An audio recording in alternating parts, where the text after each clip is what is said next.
noon, mag-aaway lang tayo pero hindi maghihiwalay. Minsan sa simpleng away natin, iiyak ako, magagalit ako sa mababaw na dahilan. Kaya sabi mo, yan, kakapanood mo ng tulpo. Baka bukas ako na ipatulpo mo. Pero hindi tayo aabot sa tulpo. Minsan, di ako makasabay sa mga jokes mo. Na yun minsan, yun yung madalas na dahilan kung bakit nagagalit ako. Pero sa lahat ng yun, nagpapasalamat ako sa pagmamahal mo. Yung pagmamahal na hinalintulad mo pa sa buhay ni Kuya Cardo. Talisa, walang katapusan. You never failed to surprise me. Kahit simpleng bagay, sobra mo akong pinapasaya. At dahil doon, plus point lagi sa akin yun.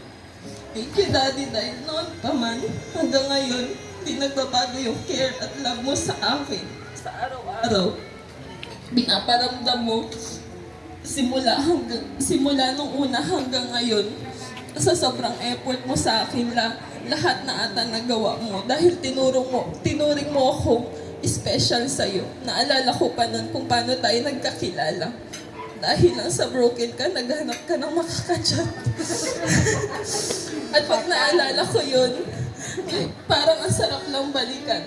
Hindi ko akalain na aabot tayo sa puntong ganito. Kasi noong unang beses na naging tayo, hindi nag-work, naghiwalay tayo.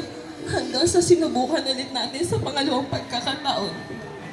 June 5, 2013, sinagot kita at 8 years na yun. Dahil doon, lalo natin nakilala ang isa't isa.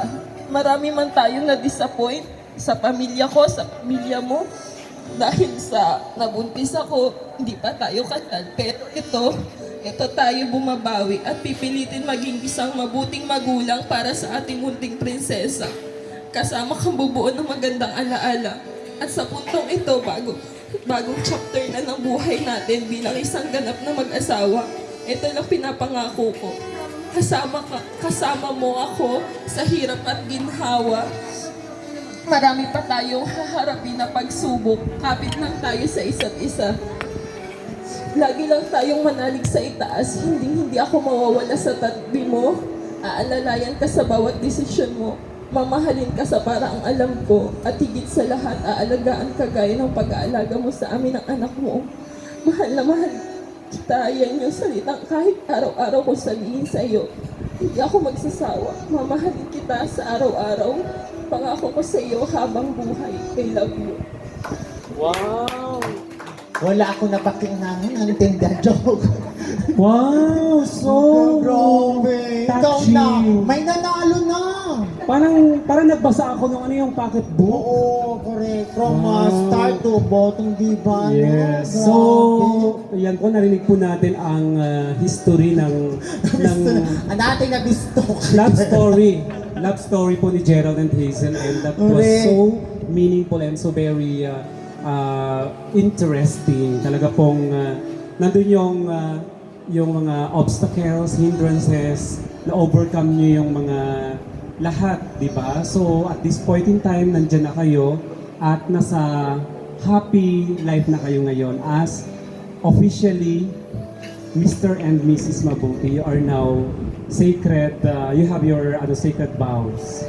So ngayon ay, sabi nga, when two becomes one.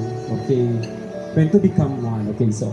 Yan, so, partner, itipen mo pa yung message ni Hazel. Naglalata na ako sinabi ni Hazel. Sobrang ang pagmamahal talaga ng isang tao sa partner niya. Sobrang labis. Akalain mo, nagsimula lang daw pala sa chat na naghahanap si Gerald ng kachat dahil broken-hearted siya. Correct. Buti hindi ka nakita ni Gerald agad noon. Pikit yun. Nakapikit siya kaya ako nakita. Okay, so talagang ganun, Hazel, you keep strong as a wife of Gerald, and nandiyan ka, you stand, pinaglaban niyo yung kayong dalawa ni Gerald, at yun ang pinakamahalaga sa buhay ng mag-asawa, na kahit ano pang hirap ng pinagdaanan nyo, tumayo kayo bilang kayo. So congratulations. Palakpak naman tayo dyan. Yes, okay. At this Parang time, Boy Abon ng detox, ano, diba? talagang nawalan ako ng energy. Ganon. Ikaw na daw, Gerard. Okay, so ipakilala mo naman si Gerald. Yes! Ang aking friend, grabe. Si Gerald, pakilala mo. Actually, talaga ng friend itong dalawang anak-anak ko na nga nitong dalawang Ganon? Oo. Kung anak mo sila, may ipapamana kang lupa naman. Diyos ko naman meron. Patituluhan mo na. Secret. Joke. Ranch, meron. Oh, baka naman ikaw, hello ha? Joke lang. Okay, pakilala natin ang pagbibigay naman po ng message ngayon. Ang Oo. napakagwapo. Naku, gwapo, naka-group. Tapos, naalaman pa ako, nagtanong-tanong ako dyan sa labas. Ang tawag pala sa kanya ni Gerald, Ano? Machete. Hello. Wow, machete. Hello. Ano to si... Sino nga yung machete? Gardo Versosa. Hindi, may nauna pa. Cesar Montan. Oh, kala ko si Mura. Okay, so ipakilala na po natin. Let's hear a message from our very handsome groom, Mr. Gerald Mabuti. Parang wala na ako masabihin sa dami ng sinabi, hindi ako prepare. Pero daw ko naman ako ng gawa.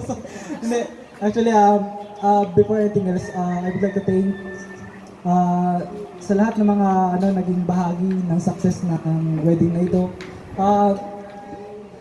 Bago yung message ko sa iyo, gusto ko na pasalamatan lahat ng mga tao na tumulong para maging successful talaga to. Kay Boss Arman, unang-una kay Boss Arman, talagang before the wedding, talaga siya yung coordinator. Parang, Boss, wala pa akong ganito, Boss. Ano, baka meron kang ganyan. Si Boss talaga yung parang tatayan mo sa office. Talagang full support talaga si Boss. Tapos yun, si Ian. Yan. MC lang siya, pero ayun na niyang pabanggit ko yung mga natulong niya. Pero mula sa prenup hanggang ngayon, talagang full support talaga si Ian. Thank you, Ian. Ay, si Kalo, yan, photographer, ang pinakagwapo namin photographer. Talagang kahit kaulanan, nung prenup namin, talagang the game must go on. Sa aming sa music, thank you Ton, thank you Val, kasi pumayag kayo. Yung venue, salamat kay kay Sir Roque, sa medyo matipid na pagpapairam ng kanilang venue. Sa mga ninong, kay Sir Romy, thank you po sa pagpunta. Kay Sir Puliman Castro, thank you po. At yung dalawa pa, kay Boss Baron po na malaki din ang naging tulong sa akin. Sa mga ninang po, kay Ma'am Susan Uy, wala na po siya. Kay Tita Ani na parang naging nanay-nanayan ko yan sa office, yan. Kapag may problema ako, dyan ako nalapit. Maliban labang pera. Talaga yung lagi nagatanong meron ng incentive. si Tita ni Hazel, thank you po sa kay Ma'am Olive na dati kong naging boss sa PSA. Tsaka kay Ma'am Rizel na full support din sa amin. Nagkasimula pala kami. Sa lahat po ng pumunta, maraming salamat po sa inyo lahat. Salamat po sa pagdalo, tsaka po sa support. Sa family ko na talagang full support. Sa pagluto, sa pag-prepare, sa lahat. Sa family ni Hazel, sa suporta. Yan, full support po talaga sila. Walang sawang pasalamat po. Ano ba? Umaya ko na, baka may nakalimutan akong pasalamatan. Yung ating mga coordinator dyan, maraming salamat kasi nandiyan kayo. Message ko sa iyo, parang nasabi mo naman na lahat. Parang kwinentong mo na lahat, parang binuking mo na ako. Kwinentong mo na lahat yung, ano ba sabihin ko? Parang, ayoko na ng drama. Kasi parang kayo na pa ako yak-niyak, so wala nung, nakakayak pala yun yung feeling na lalakad sa yung yung pinaka-importante at pinakamahal mo tao na maglalakad. Kala ko, sabi ko, hindi ako maiyak. Pero nung nakita ko na siyang nalakad, parang instant talaga na biglang, ba't parang naiyak, parang natuloy na yung luha ko. Hindi ko masabi, hindi ako masyado expressive na tao. Hindi ako yung masyadong, I love you, hindi ako masyadong clingy. Pero deep inside sa akin, kapag mahal ko yung tao, talagang binibigay ko yung 100% na kaya kong gawin till the day I die. Hazel, simula pa lang alam mo na kung gaano ta kamahal.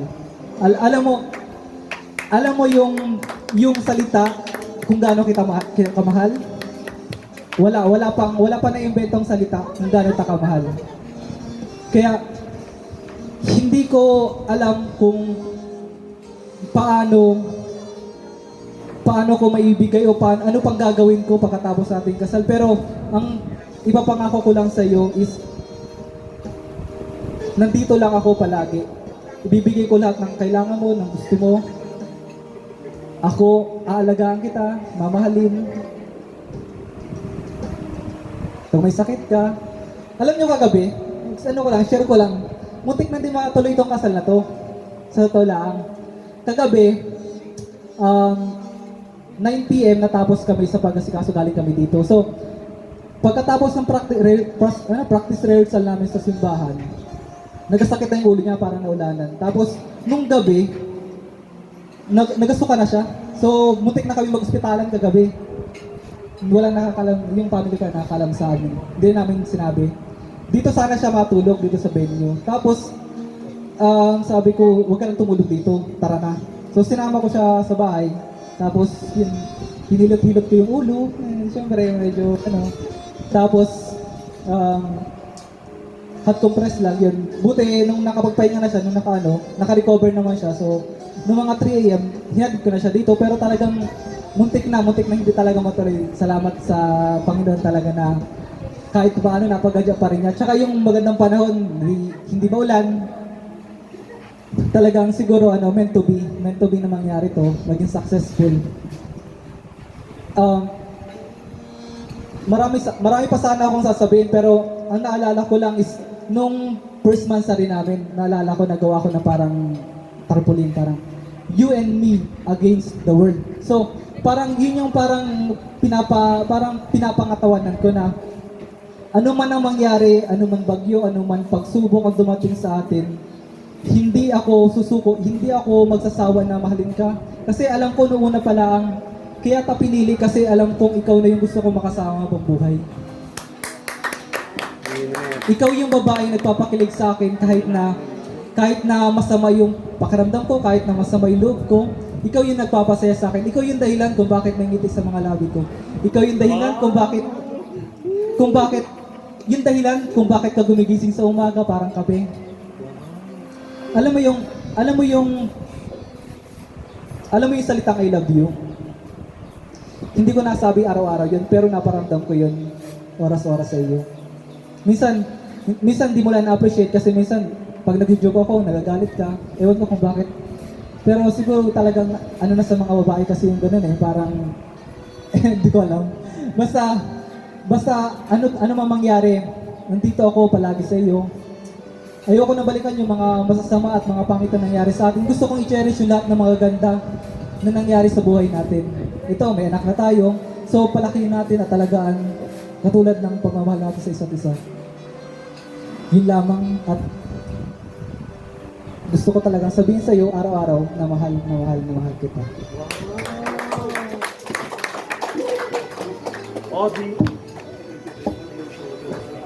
Di ba? Parang parang kasalang yung very mesmerizing wedding ng mga artista. Wala ka ba nakapanood na pelikula? Hindi ako mahilig yan. Okay, so alam mo Gerald, talagang ramdam din namin ang iyong words para kay Hazel. Yes naman. Talagang yun pala yung the whole story sa inyong pagmamahalan ni Hazel. So sa mga bagay na yan ay talagang gusto lang namin bigyan ng deepest reflection na talagang sabi mo ay yung you and me against the world. Talagang yun ang pinakamahalaga pala. Kaya talagang mahal na mahal mo. Nakita namin kung gaano mo kamahal si Hazel. So with that all, congratulations sa inyong dalawa. At maraming salamat po sa mga umattend ng reception po ng ating newlywed, mga taga-agriculture, sa mga ating mga Salamat po sa ating pong mga ninong and ninang.